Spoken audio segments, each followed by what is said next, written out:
¿Qué onda?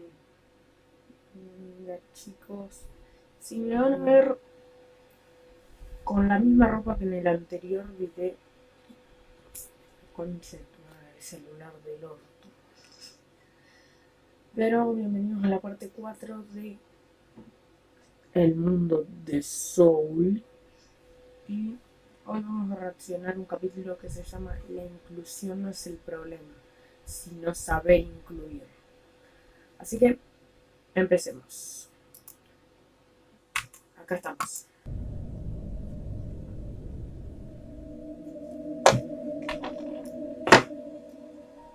Muy pocas veces se puede llegar a un punto medio cuando se habla de inclusión, pues encontrarás a quienes explotarán a la primera, que vean a un personaje minoritario en una película y también a los que quieren quedar bien con todos y te dirán que la inclusión nunca está forzada. Pero hablando a un nivel cinematográfico, ¿qué realmente podemos decir acerca de la inclusión? Este es el tema que me gustaría abordar contigo para que luego podamos dialogar en los comentarios. Así que te invito a que te quedes a ver este video y me dejes explicarte qué es lo que realmente ocurre con el tema de la inclusión en el cine y qué es lo que pasa con el guión cuando se implementa. Así que sin más por el momento, ahora comenzamos.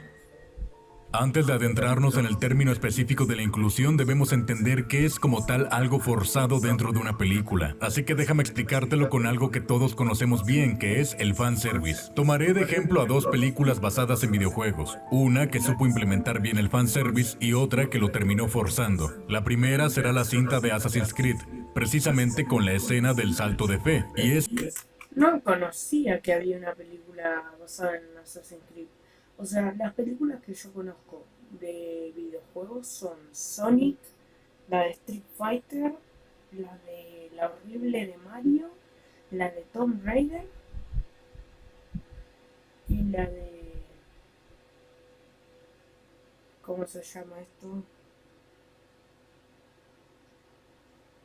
Y no me acuerdo el nombre del juego, pero también conozco una que hay un chabón con pelo rosa.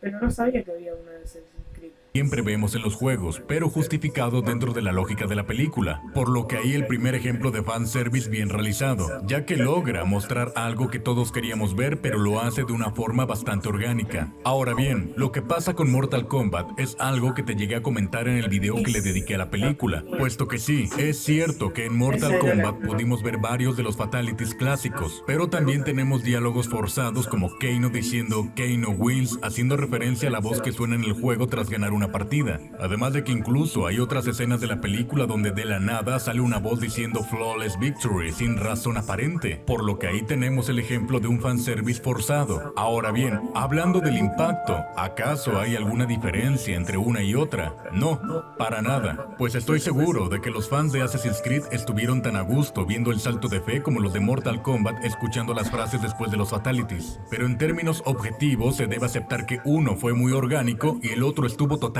forzado. Si te expliqué esto es porque quería dejar claro que sí, cualquier cosa en una película puede estar forzada, desde la más simple de las escenas hasta una donde se quiere hacer fanservice, por lo que sí, eso sí.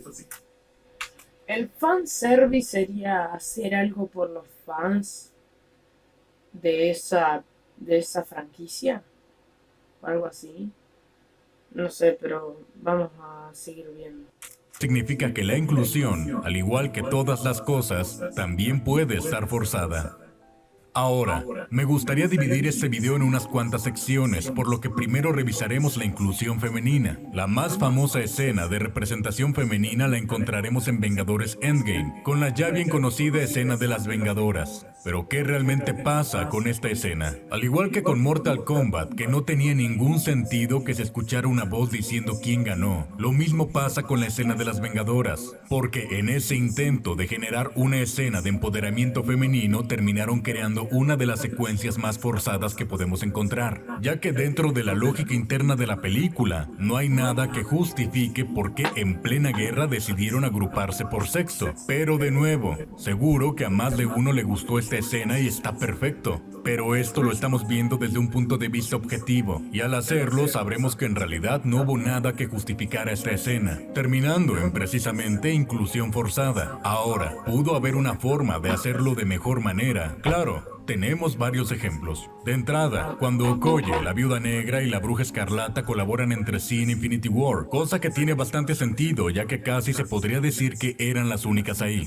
Por otro lado, si nos empezamos a adentrar ya en la animación, podemos mencionar la escena del escape de las princesas de Shrek, debido a que la película previamente nos explica las razones por las que las mujeres están agrupadas, pues sabíamos que Shrek no estaba y que los otros hombres se habían quedado a distraer a Encantador para que ellas escaparan. Así que gracias a ello lograron crear una escena de empoderamiento femenino y que hasta incluyó a un personaje trans, todo sin necesidad de que de la nada se empiecen a agrupar todas por sexo en plena guerra. Otro ejemplo también nos es traído por DreamWorks con la escena de las hermanas Trueno en Los Croods 2, donde debido a que los hombres del grupo fueron secuestrados, son las mujeres las únicas que quedaban para ir en su rescate. Con estos ejemplos me gustaría que quedara claro que no, a nadie le molesta que se muestren escenas donde las mujeres sean protagonistas, sino que al contrario, disfrutamos bastante esas escenas, solo que es necesario que expliquen la razón por la que van a agrupar a los personajes por sexo y no solamente porque quieren meter a la fuerza esa escena, puesto que solo se pide eso,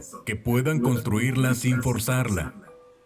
Pasando a otro aspecto de la inclusión, veamos ahora los cambios raciales. Hay casos donde se ve descaradamente que no tuvieron ninguna razón más para hacer un cambio de color que para reforzar la inclusión, como con la más reciente representación de Ana Bolena, personaje no ficticio sino histórico, siendo interpretada por una mujer negra y no blanca como fuera en vida, cosa que sería igual de ridícula que en algún futuro Nelson Mandela fuera interpretado por Patrick Stewart, solo por poner un ejemplo. Creo que en esos casos todos estarán de acuerdo en que sí, se trata de un caso de inclusión forzada, pero ¿qué pasa entonces con los casos de personajes ficticios? Para esto me gustaría que te hicieras una pregunta antes de explicarte. Así que dime, ¿tú por qué crees que nadie se quejó de que la representación del cuento del príncipe sapo haya sido con una princesa negra en vez de una blanca como en el cuento original? La respuesta es bastante sencilla y es porque lo justificaron. En primera, en la película de La princesa y el sapo se dejó bien claro que no, Tiana no es la princesa del cuento original, así como también se explicó que la película no sería una representación de este, sino que es una historia totalmente diferente que únicamente toma elementos del cuento para inspirarse. Es decir, la historia de La princesa y el sapo no ocurre en una tierra medieval ni con una verdadera princesa, razón por la que crearon a Tiana para esa historia exclusivamente, donde ni es princesa ni tampoco está en el medievo. De igual forma, buscaron la justificación de que haya un príncipe negro gracias a que viene de un país que ni siquiera existe, ya que sería bastante inverosímil que haya realeza europea no blanca. Pero con el simple hecho de decir que este príncipe viene de un país que ni siquiera existe, eso es Mal. Lo estuve repensando y me di cuenta de que en el cuento original hay una rubia re hija de puta, la princesa rubia del cuento que no sé qué pierde, creo que es una bola de oro. Y la rana está en el mar o en el estanque donde se cae. Y no, la princesa no sabe cómo recuperar la pelota esa. Entonces la rana le dice, te ayudo, pero vos me das algo. Y la princesa, sí, dale, dale. Y bueno, lo hace y la princesa se va a la mierda sin escucharlo cómo le tiene que pagar. Así que la princesa es una forra, pero en esa película, yo vi que es recheta la película, pero no sé, para mí es mejor esta adaptación por los negros y porque no hay una princesa forra para poner solo porque tienen que cumplir con el estándar de inclusión, sino que se dieron a la tarea de generar una historia totalmente diferente que está inspirada en ese cuento, pero que al crear su propio universo no afecta en lo absoluto el color de la princesa que besaría al sapo, además de que la historia ya por sí sola es completamente distinta a la del cuento. Ahora bien, con casos como los nuevos castings de La Sirenita o de Blancanieves, la queja no es porque no se siga la historia original, ya que de entrada, la versión de Disney ya de por sí poco tiene que ver con los cuentos originales, pero el problema es que a diferencia de lo que ocurre con el trabajo que sí se hizo para justificar ese cambio de color a una princesa, en estos otros casos parece ser que solo se hizo porque sí, incluso olvidando el hecho de que Blancanieves obtiene su nombre gracias a que es blanca como la nieve.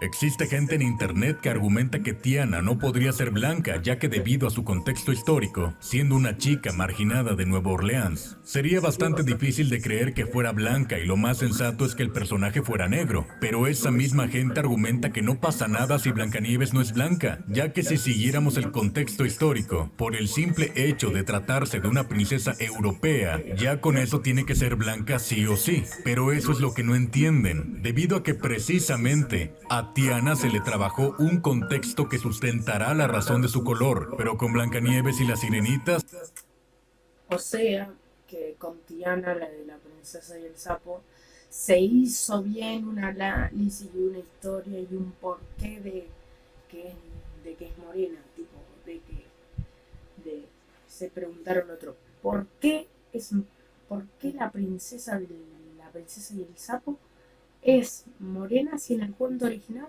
es rubia?